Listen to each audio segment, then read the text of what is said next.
و تعالیٰ کے قرآن مجید، فرقان حمید، برہان رشید، ہدی للمتقین، آیات من آیات مبین کی آیت مبارکہ تلاوت کی ہے۔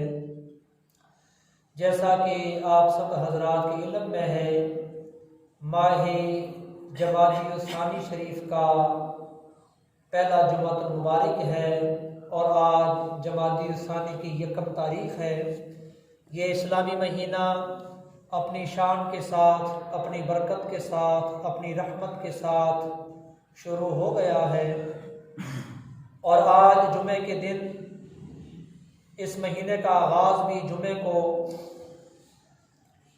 اور آج کے دن حضرت علامہ مولانا قاری عبدالحفیظ قادری چشتی رحمۃ اللہ علیہ اس دنیا فانی سے کوچ کر گئے ہیں۔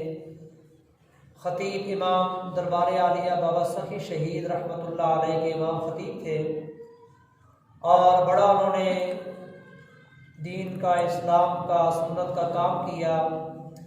قبلہ ہمارے والد محترم پیر سید محمد نظام علی شاہ صاحب قادری رحمۃ اللہ علیہ آپ کے دوست بھی تھے، ساتھی بھی تھے، اور ایک ہی جگہ پر وقت آنا جانا، وہاں پر کوئی مسئلہ ہوتا شاہ صاحب جاتے، یہاں پر ہوتا وہ حضرات آتے۔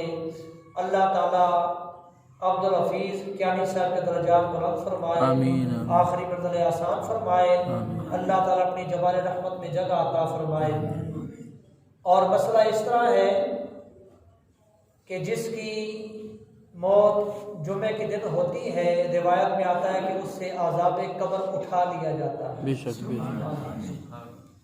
تو جمعے کا دن برکت والا بھی ہے، عظمت والا بھی ہے، امتحان والا بھی ہے، کیونکہ جمعے کا دن ایسا دن ہے کہ اس میں کافی چیزوں کو تخلیق، بلکہ کائنات تخلیق ہی جمعے کو ہوئی۔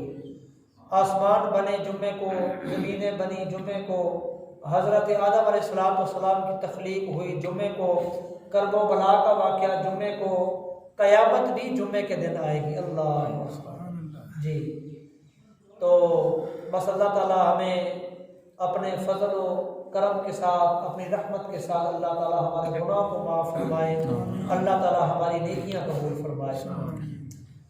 اس مہینے کو جو نسبت حاصل ہے وہ یار غار، ازل کا ساتھی، ابد کا ساتھی، لڑکپن کا ساتھی، بچپن کا ساتھی، جوانی کا ساتھی، محلے کا ساتھی، گلیوں کا ساتھی، جنگ کا ساتھی، صلح کا ساتھی، غار کا ساتھی، آج مزار کا ساتھی، سیدنا صدیق اکبر سب کہو رضی اللہ تعالیٰ عنہ۔ اس مہینے کو نسبت آپ کے ساتھ ہے، جمادی الثانی، اور آپ کا رتبہ بھی تمام انبیاء کے بعد الانبیاء بالتحقیق امیر المؤمنین ابی بکر صدیق رضی اللہ تعالی عنہ۔ تمام نبیوں کے بعد، تمام انسانوں سے پہلے اور تمام انسانوں سے اعلیٰ جو رتبہ ہے وہ سیدنا صدیق اکبر کا رتبہ ہے۔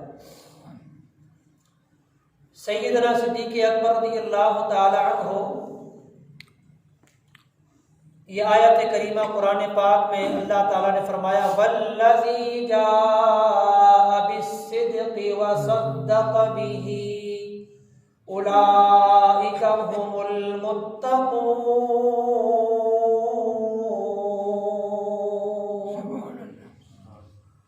اور وہ جو سچ لے کر آئے اور جنہوں نے سچ کی تصدیق کی، بے شک یہی لوگ سچے ہیں، یہی لوگ متقی ہیں، یہی لوگ پرہیزگار ہیں، یہی لوگ متقی ہیں جو سچ لے کر آئے ہیں اور جنہوں نے سچ کا ساتھ دیا ہے۔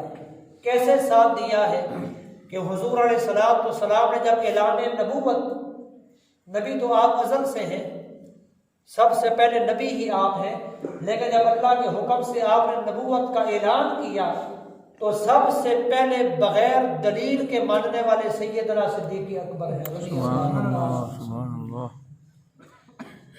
تو آپ بچپن کے عالم میں ہی شرک سے بیزار، جس طرح عام انسانوں میں یا خاندانوں کے اندر کوئی ایک بندہ ہوتا ہے کہ جس نے بچپن سے لے کر بڑھاپے تک کوئی گناہ نہیں کیا ہوتا کسی قسم کا، اس کی وجہ کیا ہوتی ہے؟ سب سے پہلی وجہ کہ اللہ کا فضل، سب سے پہلی وجہ جس پر اللہ کا فضل ہو جائے نا بس وہ گناہوں سے بچ جاتا ہے۔ اور دوسرا مرشد کی نگاہ، مرشد کے ہاتھ میں ہاتھ دینا، مرشد کی نگاہ کو حاصل کرنا، مرشد کے نقش قدم پر چلنا۔ جب وہ مرشد کے نقش قدم پر چلتا ہے، متقی بنتا ہے، پرہیزگاری کرتا ہے، تو اللہ تعالیٰ کی رحمت اس پر توجہ کرتی ہے، پھر وہ گناہوں سے بچتا رہتا ہے۔ شیطان وار کرتا ہے، دونوں پر کرتا ہے۔ شیطان ازلی دشمن ہے ہمارا۔ قرآن کے اندر آیا کہ ان الشیطان للانسان عدو مبین، شیطان انسان کا کھلا دشمن ہے اور یہ قبر تک بھی وار کرتا ہے۔ اب بعض مولوی لوگ کہتے ہیں او جی جب قبر میں سوال و جواب ہوتے ہیں تو شیطان وہاں پر بھی مسئلے مسائل پیدا کرتا ہے اور ایمان سے پھسلانے کی کوشش کرتا ہے۔ یار ان سے سوال یہ ہے کہ اگر قبر میں شیطان جا سکتا ہے تو حضور علیہ الصلوۃ والسلام نہیں آ سکتے؟ سوال ہے نا، عقلی دلیل ہے۔ ارے شیطان کو تم اتنا پاور والا سمجھتے ہو تو نبی کی پاور کو بھول گئے ہو کہ نبی کی کیا پاور ہے، نبی کا کیا مقام ہے، نبی کی کیا شان ہے۔ نبی رحمت للعالمین ہے، شیطان پر تو رب نے لعنت ڈالی ہے۔ وہ ایک الگ بات ہے کہ شیطان نے رب کے ساتھ ایک معاہدہ کیا کہ اے اللہ میرے ساتھ وعدہ کر، مجھے قیامت تک زندہ رکھ اور میرے وجود کو غائب کر دے، اور میں قیامت تک بندوں کو پھسلاؤں گا، گمراہ کروں گا، گناہ میں مبتلا کروں گا۔ رب نے پھر فرمایا کہ جو میرے ہوں گے نا وہ تیرے نہیں ہوں گے۔ اب بھی بات اسی طرح ہے، جو رب کے ہیں وہ شیطان کے نہیں ہیں، تو لہذا رب کا بننے کی کوشش کریں۔ جب آپ رب کے بن جائیں گے پھر رب تمہارا بن جائے گا، پھر رب تمہاری سنے گا، مانے گا، جو تم رب سے مانگو گے رب عطا کرے گا۔ لیکن شرط یہ ہے، یہ حدیث قدسی بھی ہے، رب نے فرمایا کہ تم میری طرف ایک قدم آؤ، میری رحمت تمہاری طرف 10 قدم آئے گی، اور ایک وقت آئے گا کہ میری رحمت تمہیں اپنی لپیٹ میں لے لے۔ تو شیطان جو ہے وہ قبر تک بندے کو خراب کرتا ہے، یہ ازلی دشمن ہے۔ تو سیدنا صدیق اکبر رضی اللہ تعالی عنہ بات فضل کی ہو رہی تھی، تو آپ پر اتنا رب کا فضل کہ آپ نے بچپن کی حالت میں اپنے اوپر زنا حرام کیا ہوا تھا، آپ نے بتوں کو سجدہ نہیں کیا، آپ نے شرک نہیں کیا، آپ نے شراب نہیں پی، آپ نے زنا نہیں کیا، آپ نے چوری نہیں کی۔ اچھا کہ اس دور میں، جس دور میں قرآن نازل نہیں ہوا، آیات نازل نہیں ہوئی، احادیث نازل نہیں ہوئی، اس دور میں لوگ کھلی شرابیں پینا، زنا کرنا، بدفعلیاں بدماشیاں کرنا، لیکن اس دور میں بھی سیدنا صدیق اکبر نے یہ کام نہیں کیے۔ کیوں؟ اللہ کا فضل تھا۔ اب جناب آپ کی عمر مبارک 4 سال کے 4.5 سال کی ہوئی، آپ کے والد ابو قحافہ، آپ کے والد کا نام ہے، آپ کو پکڑ کر بت خانے لے گئے، کعبے کے اندر لے گئے، بڑے بڑے بت پڑے تھے، سب سے بڑے بت کے پاس لے گئے کہ بیٹا یہ تمام خداؤں کا خدا ہے، تمام بتوں کا باپ ہے، استغفر اللہ، تم اس کے سامنے سجدہ کرو، اس کی پوجا کرو، اس سے جو کچھ مانگنا ہے مانگو۔ تو آپ نے سجدے سے انکار کر دیا، آپ نے کہا نہیں میں یہ کام نہیں کرتا، کیونکہ دل رب کا فضل ہوگا نا تو پھر بچپن ہی کام سیدھا ہو جاتا ہے، پھر بچپن میں لو لگ جاتی ہے، بس مسئلہ حل ہو جاتا ہے۔ اس کے لیے پھر اپنا اندر جو ہے نا یہ صاف کرنا پڑتا ہے۔ تو آپ نے جناب انکار کیا۔ تو ابو قحافہ نے سوچا کہ بچہ ہے، 4 سال عمر ہے، تو میرے سامنے شرماتا ہوگا، میں باہر چلا جاتا ہوں۔ ابو قحافہ نے کہا بیٹا میں باہر چلا جاتا ہوں، تو میں جو بات کرنی ہے کرو۔ ابو قحافہ باہر چلے گئے تو سیدنا صدیق اکبر نے بڑے بت کو مخاطب کیا، کہا کہ اے بت، مجھے پتا ہے کہ تو پتھر ہے، تو بت ہے، لیکن میرے قبیلے والے مکے کے سردار تمہیں خدا مانتے ہیں، استغفر اللہ، بہت کچھ مانتے ہیں، لیکن میرے 3 سوال ہیں تجھ پر کہ میں ننگا ہوں، مجھے کپڑے عطا کر، کپڑے دے۔ بت جناب بولے ہی نہیں، پتھر ہے کتوں بولے آپ، بولا ہی نہیں، نہ بولا۔ دوسرا سوال کہ میں بھوکا ہوں، مجھے کھانا کھلا۔ یہ اب سیدنا صدیق اکبر سوال کر رہے ہیں، بت پھر بھی نہ بولا۔ آپ کے قریب ہی پتھر پڑا ہوا تھا بڑا، آپ نے وہ اٹھایا، کہا کہ اگر تو واقعی سچا خدا ہے پھر اپنے آپ کو بچا، میں تجھے مارنے لگا ہوں۔ آپ نے وہ پتھر بت کو مارا، توڑ دیا، بت نیچے گر گیا۔ جب ٹوٹنے کی آواز آئی نا، ابو قحافہ دوڑ کر اندر آئے، کہا بیٹا یہ تو نے کیا کیا؟ یہ ہمارے خدا ہیں، یہ ہمارا بڑا بت تھا، تو نے کیا کیا؟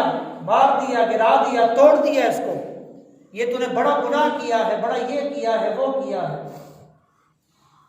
ابو بکر صدیق کو اس کے والد نے چانٹے مارے، ابو قحافہ نے منہ پر، کہا کہ یہ تو نے کیا کیا ہے؟ آپ روئے۔ آپ نے کہا کہ ابا جی میں اس کو خدا نہیں مانتا کہ جو ننگے کو کپڑا نہ دے سکے، بھوکے کو کھانا نہ دے سکے، چلو ان باتوں کو چھوڑو، جو اپنا آپ نہ بچا سکے وہ کیا خدا ہے؟ آئے میں نے پتھر اٹھا کر اس کو مارا، اور میں نے یہ بھی کہا کہ میں مارنے لگا ہوں، ہٹ جاؤ، یہ ہٹ ہی نہیں سکا، تو یہ میں تو اس کو نہیں مانتا، اور مارا باپ نے۔ ابو قحافہ پکڑ کر جناب گھر لے گئے، ماں سے، بیوی سے کہا اس کو سنبھالو، آج اس نے بڑے بت کو گرا دیا ہے، توڑ دیا ہے، یہ کیا ہے، وہ کیا ہے۔ سیدنا صدیق اکبر رضی اللہ تعالیٰ عنہ کی والدہ نے پھر ابو قحافہ سے اس دن کہا کہ اے ابو قحافہ، آپ اس بچے کو کچھ نہ کہا کرو، جب یہ میرے پیٹ میں تھا مجھے غیب سے آواز آتی تھی کہ تیری گود میں صدیق آ رہا ہے، یہ آسمانی لقب ہے آپ کا۔ صدیق کا مطلب سچ بولنے والا، سچ بات کرنے والا، اور سچی بات کی تصدیق کرنے والا، اس کو صدیق کہتے ہیں۔ اور اس لیے قرآن میں ذکر بھی ہے والذی جاء بالصدق وصدق بہ اولئک ھم المتقون۔ تو کہا کہ اس کو کچھ بھی نہ کہا کرے، کیونکہ میں جب یہ میرے پیٹ میں تھا تو میں جب بتوں کے ادھر حرم کعبہ میں آتی، بت خانے میں آتی، تو میں بت کے سامنے جھک نہیں سکتی تھی۔ اندازہ لگائیں کہ سیدنا صدیق اکبر کو پیدائش سے پہلے ہی اللہ کا فضل، اللہ کا کرم، اللہ کی رحمت ہے۔